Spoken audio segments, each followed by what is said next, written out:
আসসালামু আলাইকুম রহমতুল্লাহ। সুপ্রিয় দর্শক শ্রোতাবৃন্দ, আশা করি আল্লাহর রহমতে ভালো আছেন। আজকে আমি আল কোরআন ও মহাজাগতিক তত্ত্ব পর্ব 3-এ মহাবিশ্ব সৃষ্টির পূর্বে যখন সমুদয় বস্তু অর্থাৎ পদার্থ, শক্তি, স্থান এবং সময় একটা বিন্দুতে আবদ্ধ ছিল, একটা বিন্দুতে আবদ্ধ থাকাটা বলতে আসলে কি বোঝায় এবং সেটা আদৌ কি সম্ভব, আর যদি তা সম্ভব হয় তাহলে পবিত্র কুরআনুল কারীমে এ ব্যাপারে কি নির্দেশিত আছে ইত্যাদি বিষয় নিয়ে একটু আলোচনা করার চেষ্টা করব।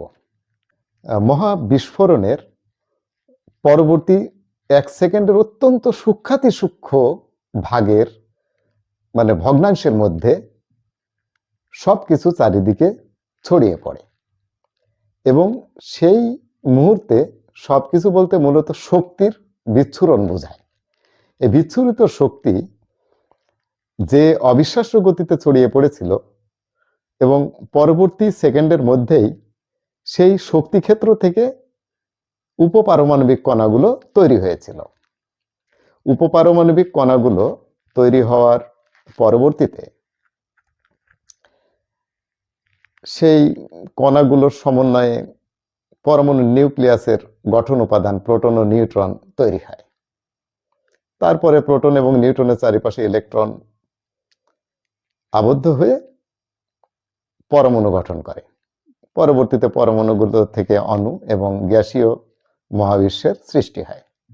তো এখন প্রশ্ন জাগে যে কি কারণে বিন্দু বিস্ফোরণের পর সবকিছু এত দ্রুত গতিতে, অর্থাৎ যে আলো সেকেন্ডে 3 লক্ষ কিলোমিটার গতিবেগে চলে তার চেয়ে লক্ষ কোটি গুণ বর্ধিত গতিবেগে কিভাবে সমস্ত শক্তি চারিদিকে ছড়িয়ে পড়েছিল, অর্থাৎ এই এনার্জি ফিল্ডটা এক্সপান্ডেড হয়েছিল। তো প্রসঙ্গত এই বিষয়টি উল্লেখ করি যে তখনও কিন্তু মহাকর্ষ বল তথা গ্র্যাভিটির সৃষ্টি হয়নি, তখন গ্র্যাভিটি শূন্য ছিল। তাহলে কোন বলের কারণে এই শক্তি চারিদিকে ছড়িয়ে পড়েছিল? শক্তি ক্ষেত্রে তৈরি উপপারমাণবিক কণা হলো, উপপারমাণবিক কণা তৈরি হওয়ার পর পরমাণু সৃষ্টি হলো, পরমাণু সৃষ্টির পরে ধীরে ধীরে গ্র্যাভিটি কার্যকর হওয়া শুরু হলো। তো তাহলে গ্র্যাভিটির বিপরীতে আরো একটি শক্তি যা সবকিছুকে দূরে ছড়িয়ে দিচ্ছিল, সেই শক্তিটা হচ্ছে আজকে আমরা যেটাকে বলি ডার্ক এনার্জি। এই ডার্ক এনার্জির কারণেই মূলত সবকিছু আজও ধাবমান আছে, অর্থাৎ মহাবিশ্ব সম্প্রসারিত হচ্ছে। সৃষ্টির আদিতে অর্থাৎ বিগ ব্যাং এর পরবর্তী মুহূর্তে ডার্ক এনার্জি ছিল সব শক্তির মূল উৎস, এবং পরবর্তীতে এই এনার্জি ফিল্ড থেকে যে পার্টিকেলগুলো সৃষ্টি হলো এবং পরে যে গ্যাসীয় পরমাণু সৃষ্টি হচ্ছে, এই পরমাণুগুলো যখন গ্যাসপুঞ্জ তৈরি করলো, গ্যাসপুঞ্জ থেকে যখন গ্রহ নক্ষত্র তৈরি হচ্ছে, সেই নক্ষত্র রাজি অসংখ্য নক্ষত্রের সমন্বয়ে যে নক্ষত্র সুবিশাল নক্ষত্রমণ্ডল, সেই গ্যালাক্সি, এই গ্যালাক্সিগুলো পরস্পর দূরে সরে যাচ্ছে। তার মানে বিস্ফোরণ পরবর্তী যে ধাক্কা, যে এনার্জি, সেই এনার্জি এদেরকে এখনো চারিদিকে সরিয়ে দিচ্ছে। তাহলে এই এনার্জিটা কি আসলে? এটা মূলত ডার্ক এনার্জি। এই ডার্ক এনার্জি সবকিছুকে গ্র্যাভিটির বিরুদ্ধে ছড়িয়ে দিতে সাহায্য করছে। তো এখন প্রশ্ন হচ্ছে, ডার্ক এনার্জি সৃষ্টির শুরুতে অর্থাৎ যখন বিগ ব্যাং শুরু হয়, এই বিগ ব্যাং এর মুহূর্তে ডার্ক এনার্জি যে অবস্থায় ছিল আজও কি সেই অবস্থায় আছে? না, মানে ডার্ক এনার্জির প্রভাব ধীরে ধীরে কমে যাচ্ছে। এর বিপরীতে মহাকর্ষ বল তথা গ্র্যাভিটির প্রভাবটা বৃদ্ধি পাচ্ছে। গ্র্যাভিটির প্রভাব কিভাবে বৃদ্ধি পাচ্ছে? যেমন আমরা মহাবিশ্বে এই দ্রুত গতিতে ধাবমান সেই বিশাল ভরের জ্যোতিষ্কমণ্ডলী তথা তারকারাজির মধ্যেও আমরা গ্র্যাভিটির প্রভাব লক্ষ্য করছি ব্যাপকভাবে। গ্র্যাভিটির প্রভাবে তারকারাজির কেন্দ্রভাগ অত্যন্ত দ্রুত সংকুচিত হচ্ছে এবং শেষ পর্যন্ত একটা তারকার জন্মের পর দীর্ঘ একটি কাল অতিবাহিত হওয়ার পরে তারকারাজির কেন্দ্রভাগ এতই বেশি জমাট হতে থাকে, অর্থাৎ এতই বেশি আকর্ষণ বলের প্রভাবে কেন্দ্রের পদার্থগুলোর ভর এতই বৃদ্ধি পেতে থাকে যে একটা সময় কি হয়, প্রত্যেকটা নক্ষত্রের ক্ষেত্রে যে ঘটনাটা ঘটে, একটা সুপারনোভা এক্সপ্লোশন ঘটে, একটা বিস্ফোরণ ঘটে। এর ফলে নক্ষত্রের বাইরের আবরণ থেকে কেন্দ্রভাগ বিচ্ছিন্ন হয়ে যায়। এই কেন্দ্রভাগ তখন এত বেশি ভর সম্পন্ন হয়, যেটাকে কুয়াশার বলা হয়। এই কুয়াশার এত বেশি ভর সম্পন্ন হয় যে আশেপাশের অনেক পদার্থগুলো গ্রাস করতে থাকে। এরপরে একটা পর্যায়ে যখন এটা একটা আগ্রাসী দানবে পরিণত হয়, তখন আমরা তাকে ব্ল্যাক হোল বলে থাকি। তো এই ব্ল্যাক হোলটা সৃষ্টির পেছনে আমরা গ্র্যাভিটির প্রভাব লক্ষ্য করছি, কারণ গ্র্যাভিটির কারণেই পদার্থগুলো পরস্পরের মধ্যে এত প্রবল বেগে আকৃষ্ট হয়ে অসীম ভরের, অর্থাৎ অসীম ঘনত্ব, অসীম ভরের বস্তুপিণ্ড সৃষ্টি করছে। এর ভর এত বেশি যে এর মহাকর্ষ বল স্থানকালের বক্রতাকে এত বেশি বাঁকিয়ে দেয় যে এদিক দিয়ে আলো পর্যন্ত বের হয়ে যেতে পারে না। তো আমরা দেখছি যে এই মহাবিশ্বের সম্প্রসারণের গতিবেগও ধীরে ধীরে কমে আসছে, তবে এখন পর্যন্ত তা আলোর গতিবেগের চাইতেও বেশি। এখন প্রশ্ন হতে পারে, আলোর গতিবেগের চেয়ে বেশি আবার কোনো গতিবেগ হতে পারে কি? হ্যাঁ, হতে পারে। যেমন ধরুন একটা বেলুন ফুলানো হচ্ছে, তাহলে বেলুনটা যে প্রসারিত হচ্ছে, এই প্রসারণের গতিবেগটা আলোর গতিবেগের চেয়ে বেশি, মহাবিশ্ব এভাবে প্রসারিত হচ্ছে। কিন্তু বেলুনের ভিতরে জাগতিক সবকিছু আছে, যেমন এই মহাবিশ্বের ভেতরেই সবকিছু, এর বাহিরে কি আছে সেটা অনুমানযোগ্য নয়। কিন্তু এই মহাবিশ্বের ভেতরে কোনো কিছুরই গতিবেগ আলোর গতিবেগের উপর যেতে পারে না, এটা সম্ভবপর নয়। এটা তাত্ত্বিক পদার্থবিজ্ঞানী না, এটা প্র্যাকটিক্যালি দেখানো সম্ভব হয়েছে যে মহাবিশ্বের ভিতরে কোনো কিছুর গতিবেগই আলোর গতিবেগকে এক্সিড করতে পারে না। তাহলে মহাবিশ্ব আলোর গতিবেগের চেয়ে বেশি ধাবমান হলেও, তাহলে এখন প্রশ্ন হচ্ছে যে এই মহাবিশ্বের এক্সপানশন রেটটা এখন কি অবস্থায় আছে? তো ধীরে ধীরে আসলে এক্সপানশন রেটটা কমে যাচ্ছে, অর্থাৎ এই যে ডার্ক এনার্জির প্রভাব তা ধীরে ধীরে হ্রাস পাচ্ছে। তার বিপরীতে মহাকর্ষের প্রভাবটা, যেটা সৃষ্টির আদিতে ছিলই না, এখন সেই মহাকর্ষ বা গ্র্যাভিটির প্রভাবটা আবার বেড়ে যাচ্ছে। তো কোনো একদিন এই গ্র্যাভিটির প্রভাবটা ডার্ক এনার্জির চাইতে বেশি হবে, তখন এই সম্প্রসারণ থেমে যাবে এবং বিশাল জ্যোতিষ্ক থেকে শুরু করে ক্ষুদ্র ক্ষুদ্র বস্তুকণা সবই পরস্পরের মধ্যে প্রবল বেগে আবার আরো অধিক শক্তিতে আকৃষ্ট হতে থাকবে। এবং তখন দেখা যাচ্ছে যে এর সংকোচন, অর্থাৎ বিপরীতমুখী প্রবণতা, অর্থাৎ এক্সপানশনের বিপরীতে ক্রাঞ্চ বা সংকোচন শুরু হবে। তো এখন অবশ্য একথা বলা যেতে পারে যে এই এক্সপানশনের ভবিষ্যৎটা কি, এখনো যে এক্সপানশনের মধ্যে আছে, অর্থাৎ প্রসারণের মধ্যে আছে, এর ভবিষ্যৎ কি? তো এ ব্যাপারে মাল্টিভার্স তত্ত্বের আবির্ভাব ঘটেছে, যে মহাবিশ্বে যে হারে গ্যালাক্সিগুলো পরস্পর থেকে দূরে সরে যাচ্ছে, তাতে হয়তো এমন হতে পারে যে এই গ্যালাক্সিগুলো মহাবিশ্বের সীমানা অতিক্রম করে গেছে, তো তখন সেগুলো দিয়ে আর একটা মহাবিশ্ব সৃষ্টি হচ্ছে, যেমন একটা বাবেল বা একটা বুদবুদ থেকে আরো একাধিক বুদবুদের সৃষ্টি হচ্ছে। এরকম তত্ত্বও প্রচলিত আছে পদার্থবিজ্ঞানে। তবে আমি মূলত যেটা বলতে চাচ্ছি, সে মাল্টিভার্স হোক অথবা একক ইউনিভার্স হোক, একটা সময়ে এই ডার্ক এনার্জির প্রভাব কমে যাবে এবং গ্র্যাভিটির প্রভাব বৃদ্ধি পাবে। তো তাত্ত্বিক পদার্থবিজ্ঞান যেটা বলে যে যখন গ্র্যাভিটির প্রভাব বৃদ্ধি পাবে, তখন বস্তুপিণ্ডগুলো নিজেদেরকে আরো অধিক শক্তিতে আকর্ষণ করবে এবং এই আকর্ষণ বলের মান ধীরে ধীরে বৃদ্ধি পেতেই থাকবে, অর্থাৎ বৃহৎ সংকোচন শুরু হবে। তো সংকোচনের একটা পর্যায়ে যখন এই বস্তুপিণ্ডগুলো গতিবেগ বৃদ্ধি পাবে, অর্থাৎ সংকোচনের গতিবেগ বৃদ্ধি পাবে, যখন তারা পরস্পরের নিকটবর্তী হতে থাকবে অত্যন্ত দ্রুত গতিতে, তো একটা সময়ে যখন এর গতিবেগ বাড়তে বাড়তে আলোর গতিবেগের কাছাকাছি পৌঁছাবে, তখন কোনো পদার্থই তার স্বীয় সত্তা বা তার ভর আর ধরে রাখতে সক্ষম হবে না। তখন এগুলো একটা থেকে আরেকটা ছিঁড়ে ছিঁড়ে যাবে এবং ধীরে ধীরে বৃহৎ বস্তুপিণ্ড থেকে ক্ষুদ্রতর বস্তুপিণ্ডগুলো আরো ক্ষুদ্রতর সূক্ষ্মতর হতে হতে একটা সময়ে এরা পরমাণুতে পরিণত হবে।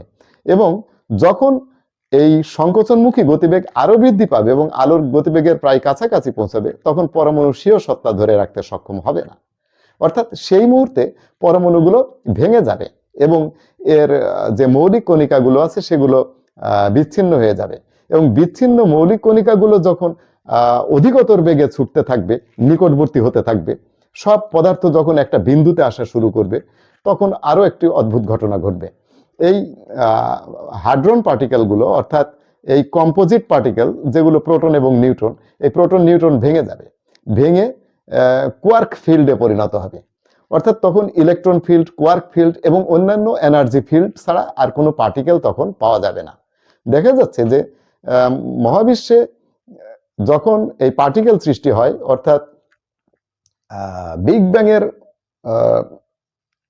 ব্যাং সংঘটিত হওয়ার পরে 1 সেকেন্ডের 1 ট্রিলিয়ন ভাগের 1 ভাগকে আরো 1 ট্রিলিয়নের ভাগের 1 ভাগ করার পর আরো 1 ট্রিলিয়ন ভাগের 1 ভাগ করলে যে সূক্ষ্মতম সময়ের ফ্র্যাকশন পাওয়া যাচ্ছে, ওই সময় পরবর্তীতেই এই সাব অ্যাটমিক পার্টিকেল বা উপপারমাণবিক কণাগুলো তৈরি হতে থাকে। তো ওরকম একটা পরিস্থিতিতে তখন পরিণত হবে। অর্থাৎ এই সাব অ্যাটমিক পার্টিকেলগুলোও একটা পর্যায়ে দেখা গেল যে এনার্জি ফিল্ডের একটা ফ্লাকচুয়েটিং এনার্জি ফিল্ড বা একটা দোদুল্যমান একটা শক্তি ক্ষেত্রে পরিণত হবে। তো এরপরে এই এনার্জি ফিল্ড আবার কসমিক ইনফ্লেশন থিওরি যেমন ব্যাখ্যা করা হয়েছে যে চারিদিকে এনার্জি অবিশ্বাস্য গতিতে ছড়িয়ে পড়ছে, তখন আবার অবিশ্বাস্য গতিতে এনার্জি কি হবে, তখন ডার্ক এনার্জি আর কাজ করবে না, পরিপূর্ণভাবে কাজ করবে গ্র্যাভিটি। গ্র্যাভিটির মান অবিশ্বাস্যভাবে বেড়ে যাওয়ার পর এই সমস্ত শক্তি আবার একটা বিন্দুতে আবদ্ধ হবে। তো এই যে বিগ ক্রাঞ্চের কথা বলা হচ্ছে, এটা নিশ্চয়ই বিগ ব্যাং এক্সপ্লোশনের বিপরীতধর্মী একটা প্রবণতা। যেন মনে হচ্ছে যে এই মহাবিশ্বের একটা হার্টের মতো, কোনো একটা সময় সম্প্রসারিত হচ্ছে, আবার কোনো সময় সংকুচিত হচ্ছে। তাহলে এই কসমিক হার্ট তথা বৃহৎ সম্প্রসারণ এবং বৃহৎ সংকোচন, তো বৃহৎ সম্প্রসারণের বিষয়ে পর্ব 2-এ আমি আলোচনা করেছিলাম, আর বৃহৎ সংকোচনের ব্যাপারটি আমি সামান্য একটু আলোকপাত করলাম।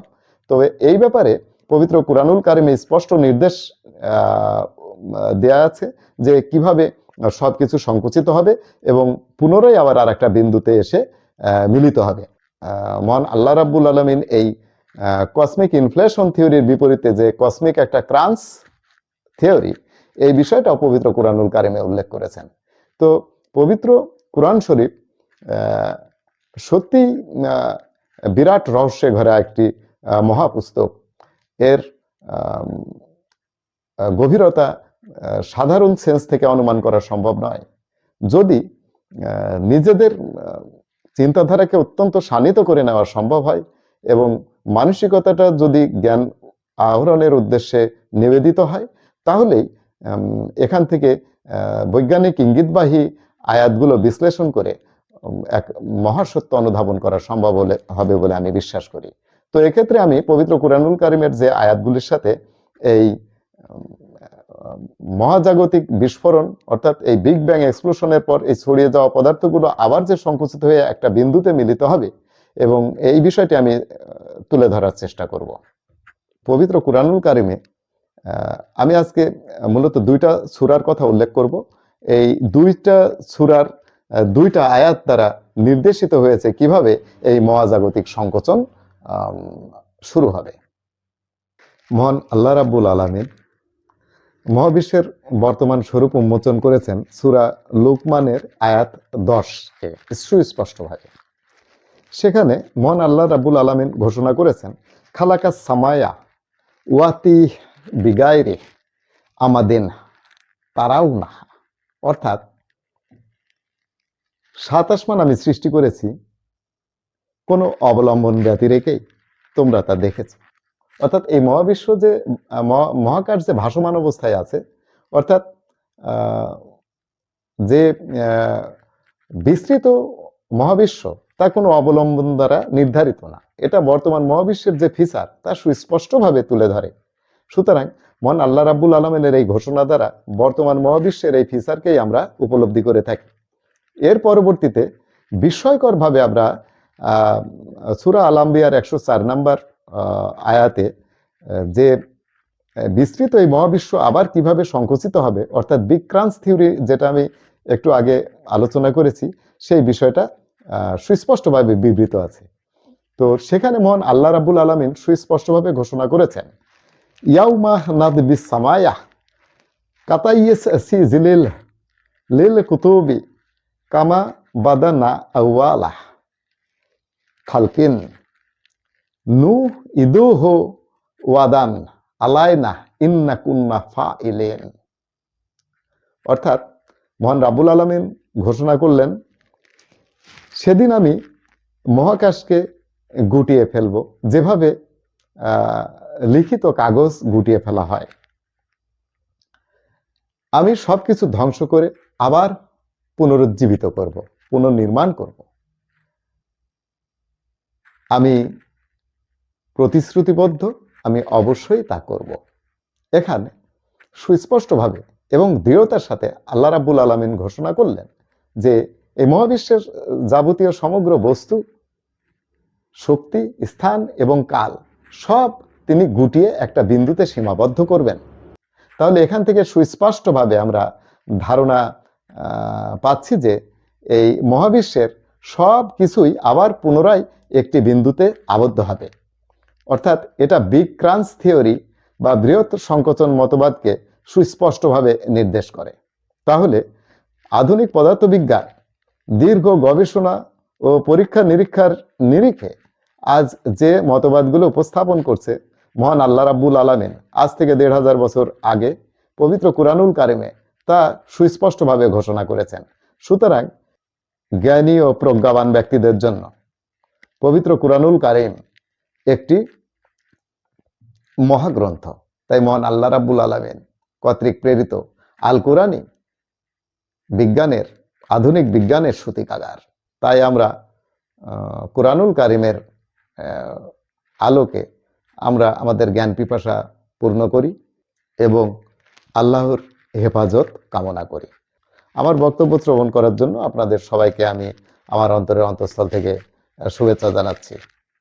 আগামী পর্বে অর্থাৎ আল কোরআন ও মহাজাগতিক তত্ত্ব পর্ব 4-এ মহাজাগতিক সমস্ত পদার্থ, শক্তি, স্থান ও কাল যে একটি বিন্দুতে আবদ্ধ হতে পারে এবং সেই আবদ্ধতার স্থিতিকাল এবং আরও একটি মহাজাগতিক ঘটনা যেটা আপনারা জানেন যে বহুল আলোচিত ব্ল্যাক হোল বা কৃষ্ণ গহ্বর, এ বিষয়ে পবিত্র কুরআনুল কারিমের বিভিন্ন সূরার বিজ্ঞানময় আয়াতের আলোকে ব্যাখ্যা করার চেষ্টা করব ইনশাআল্লাহ।